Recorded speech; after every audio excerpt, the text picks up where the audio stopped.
ભરૂચના પૂર્વ ધારાસભ્ય અને માજી શિક્ષણ મંત્રી બિપિનભાઈ શાહનું દુઃખદ નિધન થતા રાજકીય ક્ષેત્રે શોકની લાગણી પ્રસરી જવા પામી હતી.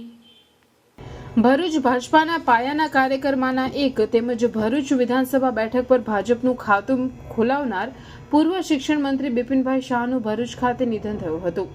વ્યવસાય શિક્ષક એવા બિપિનભાઈ શાહે ભરૂચ નગરપાલિકાના સભ્ય તરીકે 1984માં રાજકીય કારકિર્દીની શરૂઆત કરી હતી, જે બાદ 1989માં પ્રથમ વખત ભરૂચ બેઠક પરથી વિજેતા થઈ વિધાનસભામાં પહોંચ્યા હતા અને તે બાદ બીજી વાર વિજેતા થયા બાદ કેશુભાઈ મંત્રીમંડળમાં રાજ્યકક્ષાના શિક્ષણ મંત્રી તરીકે સ્થાન મેળવ્યું હતું.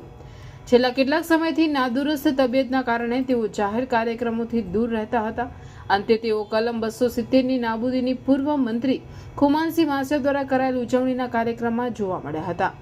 બિપિનભાઈ શાહના નિધનના પગલે ભાજપ સહિત રાજકીય વર્તુળોમાં શોકની લાગણી પ્રસરી જવા પામી હતી.